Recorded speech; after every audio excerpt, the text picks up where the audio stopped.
kalau orang awam ya ada yang takut loh untuk mengecek kesehatan itu, Bu. Jadi banyak yang takut, ih ntar kalau aku kedeteksi sakit malah makin ngeri. Padahal harusnya deteksi sejak dini lebih mudah untuk penyembuhannya, mungkin kayak gitu.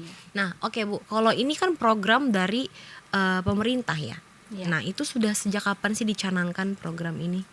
Program ini sudah lama, sudah ada sejak 2014 kurang lebih seperti 2014. itu. Tetapi makin ke sini itu penderita penyakit tidak menular itu semakin tinggi, oke. semakin banyak, dan itu merupakan angka kematian paling tinggi saat ini di PTM negara, itu? Yes, di negara kita. Nah, penyakit tidak menular itu kadangkala dia tidak bergejala. Iya, iya. Nah, kita kadang ketemunya sudah pada saat fase yang lebih tinggi lagi.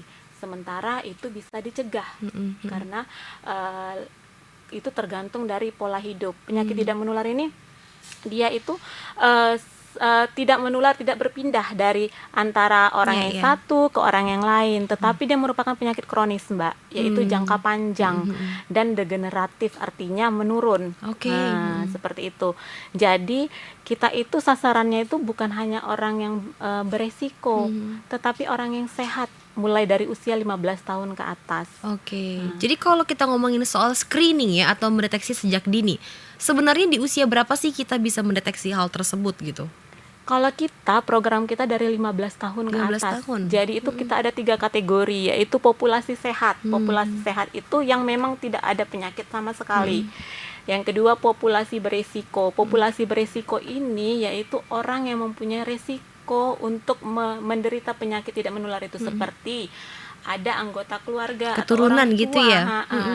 yang memiliki riwayat penyakit tidak menular, kemudian dengan pola hidup seperti merokok. Itu termasuk beresiko? Itu termasuk beresiko. Oke, jadi sebenarnya mungkin lihat dari pola hidupnya, Iya. jadi dia bisa beresiko terkena penyakit tidak menular itu. Nah, itu kan sejak 15 tahun nih. Bagaimana kalau misalnya dia hidup anak ya, berarti 15 tahun itu, sedangkan dia tidak punya keluarga yang keturunan nih misalnya. Dia nggak punya keturunan itu. Tapi dibilang gaya hidupnya juga ya anak-anak gitu. Apakah itu bisa berpotensi untuk kena penyakit tidak menular itu? Bisa saja. Bisa saja. Karena seperti diabetes itu kan Mbak, dia itu dari makanan ya. Oke. Dari makanan. Kita nih nggak tahu nih anak-anak tuh jajannya apa Iya saja, juga, iya, karena iya. diabetes itu tidak memandang usia lagi sekarang. Jadi ada juga dari yang kecil pun sudah menderita. Nah, jadi kenapa usia 15 tahun itu tetap kita lakukan pemeriksaan? Disitulah kita menghayukan dia supaya untuk pola hidup sehat. Oke. Jadi kalau misalnya kita ketemu sama orang yang tidak beresiko, kita menganjurkan dia untuk pola hidup sehat sejak dini, yaitu tidak merokok, kemudian rajin olahraga atau aktivitas fisik, kemudian dengan makan sayur dan buah, seperti kita tahu kan, anak-anak remaja tuh aduh susah banget makan pahit sayur gitu.